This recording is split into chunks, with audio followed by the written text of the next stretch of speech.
The suitcase hit the wet pavement with a dull thud. "Get out." Daniel didn't even look at Grace as he unlocked the passenger door.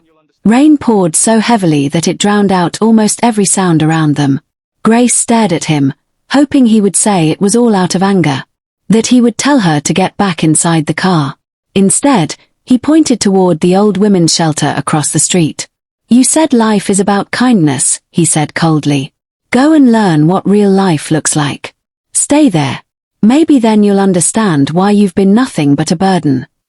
Grace tightened her fingers around the small handbag on her lap. "Daniel." "No." He cut her off. "I'm done listening." She swallowed hard. "I never wanted to be your burden." "You already are." He stepped out of the car, opened the trunk, and tossed her suitcase onto the flooded road. The zipper burst slightly open. A few neatly folded clothes spilled into the rain. Daniel didn't bother picking them up. "Find your own way." Without another word, he climbed back into the driver's seat. Grace stood in the rain, watching the only man she had ever loved drive away without looking back. She bent down, gathered her clothes, closed the broken suitcase, and slowly walked toward the shelter. She never once shouted after him. She never begged him to stay. She only whispered to herself, "I hope one day you find the peace you're looking for." Daniel had no idea. The quiet woman he had just abandoned was the only daughter of one of the richest billionaires in the country.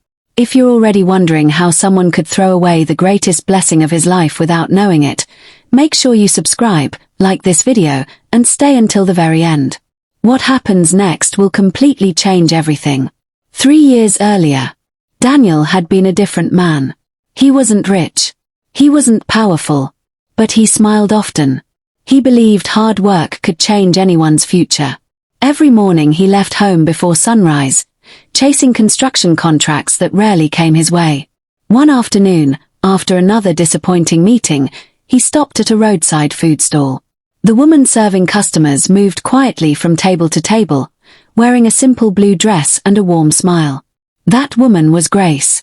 Daniel noticed something unusual. She greeted every customer with respect, even those who spoke harshly to her.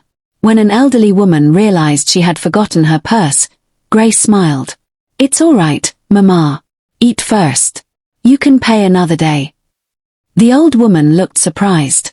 "You trust me?" Grace laughed softly.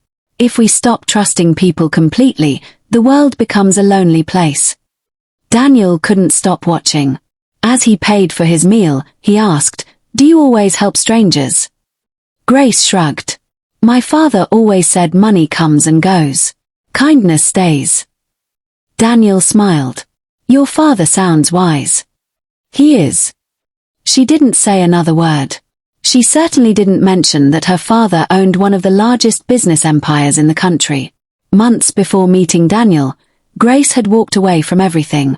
Her luxurious home, private jets, security guards, designer clothes. Her father wanted her to become the next leader of the family business. She wanted something different. She wanted someone who would love her without knowing her last name. She wanted an ordinary life. So she left. She rented a small apartment, found work, lived simply, and never told anyone who she really was.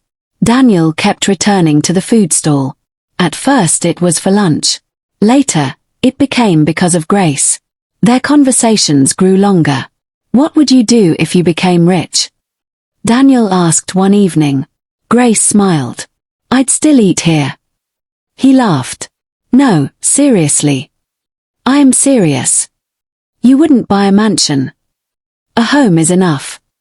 A luxury car. If the old one still works, why replace it?" Daniel shook his head. "You really are different." "And you?" He leaned back. "I want a company with hundreds of workers." "You'll get there. You believe in me that much." "I do." Nobody had ever looked at Daniel the way Grace did. Not because of what he had, but because of who he was. Within a year, Daniel proposed. The ring wasn't expensive. Grace accepted before he even finished asking. "I don't have much," Daniel admitted. Grace held his hand. I didn't fall in love with your money. Their wedding was small. No famous guests. No expensive decorations. No television cameras. Grace never invited her father. Not because she hated him, but because she wanted this chapter of her life to belong only to her. For a while, life was beautiful. They laughed together, cooked together, dreamed together. When Daniel couldn't afford furniture, they sat on the floor eating noodles and laughing until midnight. Grace often told him, "One day we'll remember these days and smile." "I hope so," Daniel replied. "You don't sound convinced." "I just wish success would come faster." "It will." She always believed in him, more than he believed in himself. Then everything changed. Daniel finally won a major construction contract. He borrowed heavily, hired workers, bought equipment. He was certain this project would change their lives forever. It didn't. The client suddenly cancelled the contract after a government policy changed. Daniel lost almost everything overnight. The bank demanded repayment. Suppliers wanted their money. Workers expected salaries. Every phone call brought another problem. Daniel stopped smiling. He barely slept. Every morning he sat silently staring at unpaid bills spread across the dining table. Grace would place breakfast beside him. "You should eat." "I'm not hungry." "You haven't eaten since yesterday." "I said I'm not hungry." She quietly removed the untouched plate. The next day she sold the last pieces of jewelry she owned. Not because she needed to, but because she wanted to help him without revealing the truth. She handed him an envelope. "I saved a little money." Daniel looked inside. "Where did this come from?" "I've been putting something aside." He accepted it without asking another question. Within weeks, that money was gone too. The pressure became unbearable. One evening, Daniel's longtime friend, Kelvin, came to visit. The two men sat outside while Grace prepared dinner. Kelvin lowered his voice. "My friend." Daniel looked up. "What?" "Have you ever noticed your problems started after you married her?" Daniel frowned. "What do you mean?" "I'm just saying, before Grace came, you were doing all right." Daniel didn't answer. Kelvin continued. "Some people carry bad luck."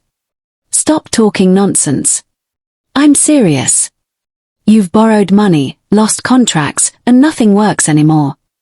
Daniel remained silent. Kelvin leaned closer. "Think about it." Grace stepped outside. "Dinner is ready." Kelvin forced a smile. "Thank you." But the seed had already been planted. That night, Daniel couldn't sleep. He looked at Grace lying beside him. For the first time, instead of seeing the woman who had stood by him through every struggle, he saw someone to blame. Sometimes the most dangerous lies are the ones people want to believe. If you're enjoying this story so far, take a second to like the video and let us know in the comments. Do you think Daniel is making a terrible mistake, or do you understand why he's starting to blame Grace? The answer may surprise you. And Daniel is about to make the biggest mistake of his life. Daniel's business kept sinking. Every morning brought another demand for payment. Every afternoon ended with another rejection. Every night filled the house with silence. Grace refused to stop encouraging him. "You'll recover," she said one evening as she placed a cup of tea beside him. Daniel didn't even look up. "You keep saying that." "Because I believe it." He laughed bitterly. "Belief doesn't pay debts." "No, but giving up won't either." He slammed his hand on the table. "Can you stop acting like everything is okay?" "I'm not acting."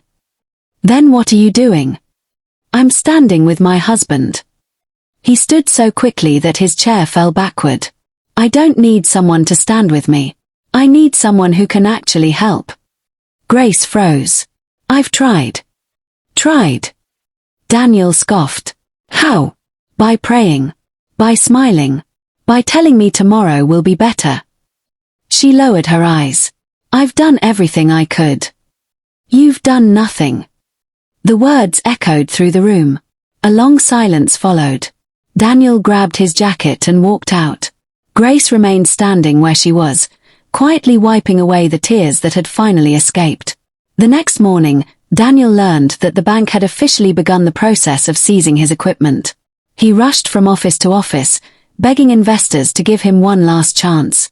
Each answer was the same: no. By evening, Kelvin found him sitting alone outside his warehouse. "It's over," Daniel whispered. Kelvin sighed. "I warned you." Daniel looked at him. "About what?" "Grace. Stop it. I'm serious. Ever since she entered your life, nothing has worked." Daniel didn't reply. Kelvin continued. "You keep carrying someone who contributes nothing."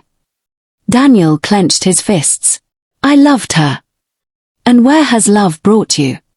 Daniel stared into the distance. He hated hearing those words. But deep down, he had started believing them. When he returned home, Grace greeted him with a gentle smile. "I made your favorite soup." "I don't want it." "You should eat something." "I said I don't want it." She stepped back. After a long silence, she asked softly, "Daniel, are you angry with me?" He laughed without humor. "Do you really want the truth?" "Yes. I regret marrying you." Grace's face went completely still. "I've supported you every single day." "Support?" he snapped. "Can support pay millions in debt?" "No." "Can support save my business?" "No." "Then what exactly have you done?" Grace took a deep breath. "I loved you." Daniel looked away. For a brief second, guilt crossed his face. Then his pride buried it. The following morning he told Grace to get into the car. She smiled faintly. "Did you finally get good news?" "No." "Where are we going?" "You'll see." She noticed how unusually quiet he was. They drove for almost an hour. Finally, Daniel stopped outside an old women's shelter. Grace looked through the window. Confusion filled her face. "Why are we here?" Daniel switched off the engine. "I've made my decision." "What decision?" "You need to learn what real life is." She frowned. "I don't understand." "I can't keep carrying you." She stared at him. "I've never asked you to carry me. You've contributed nothing. I gave you everything I had." "What?" "Encouragement. My heart. I don't need your heart anymore." Grace felt tears forming again. "So, you're leaving me?" "I'm setting you free." "No." He opened her door. "I'm done." "Daniel, please look at me." He refused. "I still love you." Those words should have broken him. Instead, he picked up her suitcase, placed it on the sidewalk, and stepped back. "Find your own way." Grace climbed out of the car. She looked at the shelter, then back at the man she had trusted with her life. "If I walk through those doors..." Daniel interrupted. "Then maybe you'll finally understand how difficult life really is." She nodded slowly. "I already do." He frowned. "You just never noticed." She picked up her suitcase. "I won't beg you to stay." "Good. But I hope one day you remember this moment." Without another word, she turned and walked into the shelter. Daniel drove away. He never saw Grace quietly remove a small silver necklace from beneath her blouse. One of the volunteers noticed the elegant family crest engraved on it. She frowned. "I've seen that symbol before." Grace quickly tucked it away. "It's just an old necklace." The volunteer smiled politely but couldn't shake the feeling that something wasn't right. Inside the shelter, Grace was welcomed by women whose stories were even more painful than hers. One had escaped an abusive marriage. Another had nowhere to sleep after losing her job. An elderly woman had been abandoned by her own children. Instead of talking about herself, Grace listened. She cooked meals, cleaned rooms, read stories to children, comforted women who cried themselves to sleep. Within weeks, everyone loved her. One afternoon, a little girl asked, "Auntie Grace, why do you always smile?" Grace gently brushed the child's hair. "Because someone has to remind people that tomorrow can still be beautiful." The shelter director overheard those words. She smiled. "We're lucky you came here." Grace looked around the room. "No, I'm the lucky one." Meanwhile, Daniel's life became even harder. His creditors filed lawsuits. His remaining workers resigned. The house was repossessed. Even Kelvin stopped answering his calls. One evening, Daniel walked past a television in an electronics store. Breaking news flashed across the screen. Billionaire Victor Lawson increases reward for information leading to the whereabouts of his missing daughter, who disappeared 3 years ago. A photograph of a younger Grace appeared for just a second. Daniel frowned. "She looks familiar." Before he could think further, the image disappeared. He shook his head and walked away. Back at the shelter, the same volunteer who had noticed Grace's necklace couldn't stop thinking about it. Late that night, she searched old newspaper articles online. When she found a photograph of Victor Lawson standing beside his missing daughter, her heart nearly stopped. The necklace, the face, the smile. They were identical. The volunteer looked toward Grace's room in complete disbelief. She whispered, "Oh my goodness, who are you really?" She reached for her phone with trembling hands. She hesitated for several minutes. What if she was wrong? What if she ruined an innocent woman's privacy? Finally, she walked to Grace's room and knocked gently. "Come in." Grace was folding donated clothes. The volunteer held up the newspaper photo on her phone. "I need to ask you something." Grace looked at the screen. Her smile faded. "You know him, don't you?" Grace remained silent. "Please, tell me the truth." After a long pause, Grace sat down. "His name is Victor Lawson." "So, you know him?"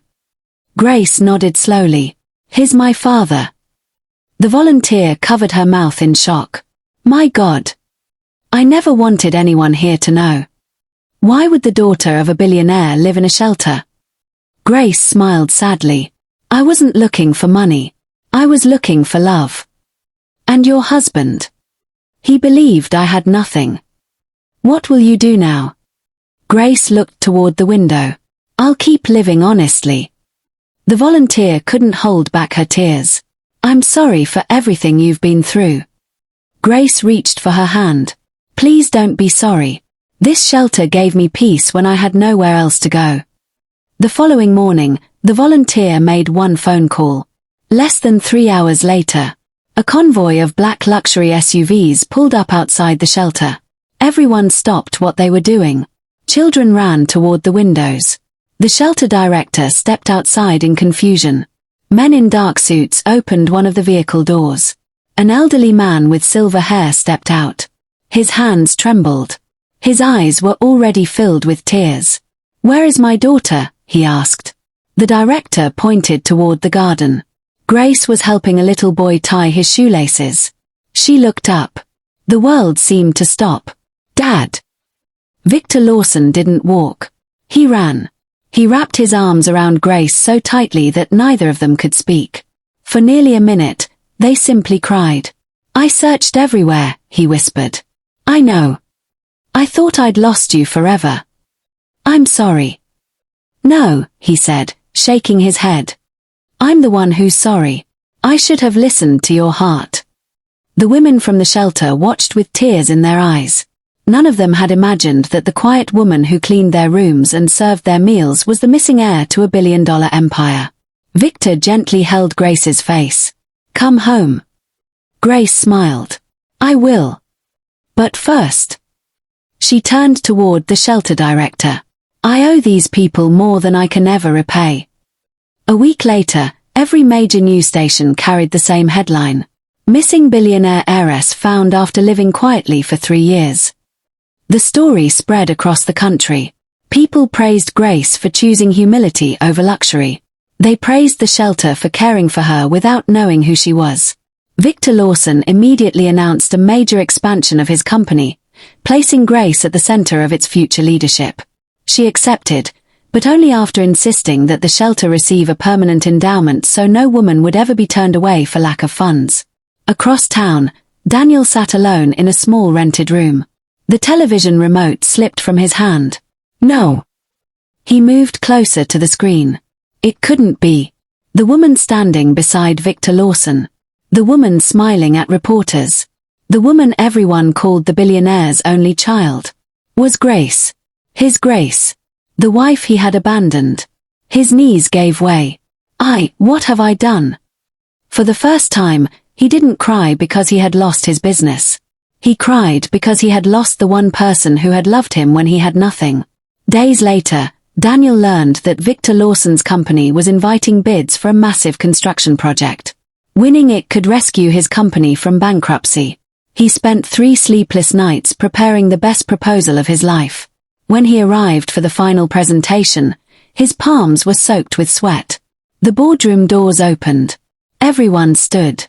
The new chief executive officer walked in. Grace. She was elegantly dressed, calm and confident, but her eyes carried the same quiet kindness he remembered. She looked directly at him. "Good morning, Mr. Daniel." He couldn't speak. She took her seat. "Please present your proposal." His voice shook throughout the presentation. When he finished, silence filled the room. Finally, Daniel lowered his head. "I'm sorry." Grace looked at him quietly. "I was proud. I know. I blamed you for my failures. I know. I abandoned you when you needed me most." Another silence. "I don't deserve your forgiveness." Grace folded her hands. "You're right." The room became completely still. But everyone deserves the opportunity to become a better person. She turned to the board. "His proposal meets our technical requirements. If our due diligence confirms the figures, he should receive the probationary contract." Daniel looked up in disbelief. You're helping me." Grace shook her head gently. "I'm giving your work a fair chance. That's different." Tears rolled down Daniel's face. "Thank you." As he left the boardroom, he realized something he had been too blind to see before. Grace's greatest treasure had never been her father's billions. It had been her character. Months later, Daniel rebuilt his company slowly, this time treating every employee with dignity and refusing to blame others when problems arose. Grace continued leading her father's business while expanding the shelter that had once welcomed her with nothing but compassion. On the day the new shelter building opened, she stood before dozens of women and children. "This place reminded me that a person's worth is never measured by their bank account, their clothes, or the opinions of others. It's measured by the kindness they choose to show when life becomes difficult." The audience rose to their feet in applause. Some stories end with revenge. This one ended with growth. Because the greatest victory isn't making someone suffer for hurting you. It's refusing to let their actions change the goodness inside you. If this story touched your heart, don't forget to like the video, subscribe for more emotional stories, and tell us in the comments. If you were Grace, would you have forgiven Daniel, or would you have walked away forever?